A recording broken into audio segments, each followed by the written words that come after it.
Pernah kepikiran nggak sih, kita ini sebenarnya bisa berubah, atau kita bakal begini-begini aja selamanya? Apakah diri kita yang sekarang ini udah versi final, atau jangan-jangan masih bisa jadi orang yang berbeda? Nah, ini dia pertanyaan paling dasar yang udah jadi perdebatan sengit para psikolog selama lebih dari 100 tahun. Oke, jadi dalam beberapa menit ke depan, kita bakal jalan-jalan menelusuri debat besar dalam dunia psikologi ini.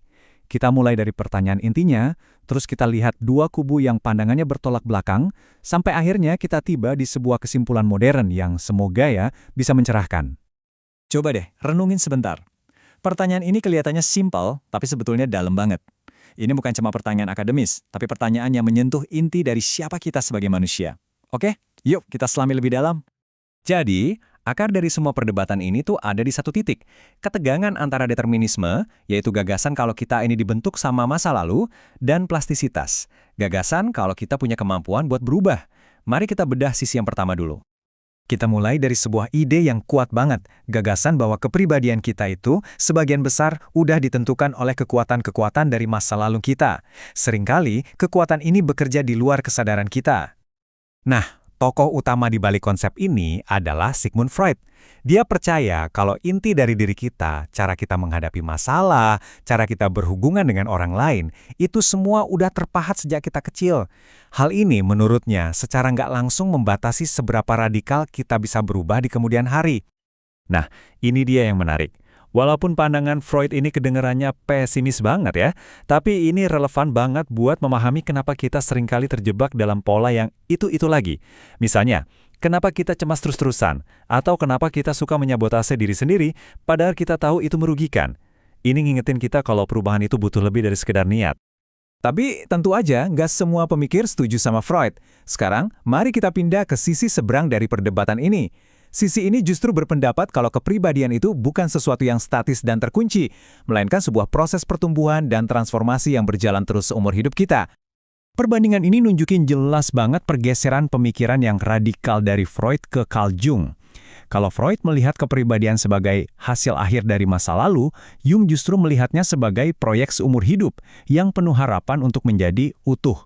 Ini adalah pergeseran besar dari takdir menjadi sebuah Gagasan ini diperluas lagi oleh Erik Erikson. Dia nunjukin kalau kepribadian kita itu terus berevolusi lewat serangkaian krisis di setiap tahap kehidupan.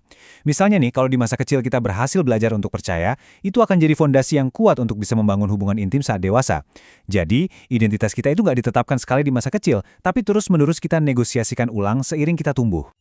Oke, sekarang mari kita bawa obrolan ini ke era yang lebih modern, yang fokus pada teori-teori yang lebih menekankan peran aktif kita dalam membentuk kepribadian kita sendiri. Albert Bandura memperkenalkan konsep agensi, atau sederhananya kapasitas kita buat secara sadar mempengaruhi hidup kita sendiri. Menurutnya, kita ini bukan korban pasif dari keadaan. Justru sebaliknya, keyakinan kita mempengaruhi tindakan kita kemudian dapat umpan balik dari lingkungan, dan umpan balik itu pada gilirannya membentuk ulang keyakinan kita. Ini adalah sebuah siklus yang memberdayakan dan memungkinkan terjadinya perubahan. Dan ini nyambung banget ke teori pola pikir dari Carol Dweck yang sangat terkenal itu. Pola pikir kita, keyakinan inti kita tentang apakah kemampuan itu bisa berubah atau tidak, pada dasarnya menjadi semacam kacamata. Kacamata ini bisa jadi penghalang yang membuat kita mandek, atau sebaliknya, jadi pendorong utama bagi perubahan pribadi. Tapi ada catatan penting nih. Walaupun pola pikir itu kuat banget, konsep ini seringkali disederhanakan jadi sekedar slogan, yang penting positive thinking. Padahal perubahan sejati itu nggak cuma terjadi di dalam kepala kita.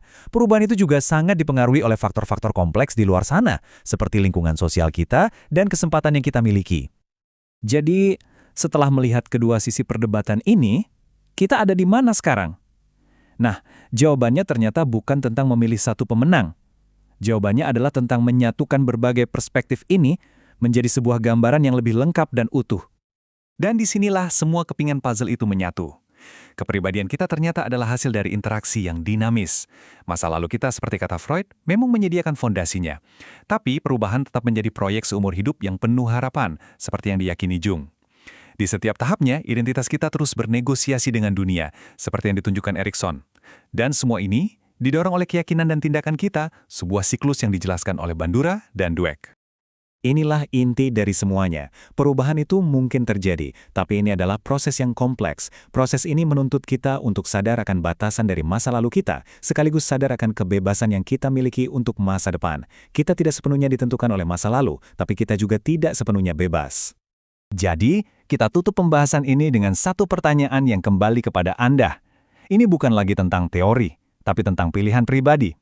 Setelah memahami bahwa perubahan itu mungkin terjadi, meskipun rumit, langkah apa, tanggung jawab apa yang akan Anda ambil untuk membentuk diri Anda di masa depan?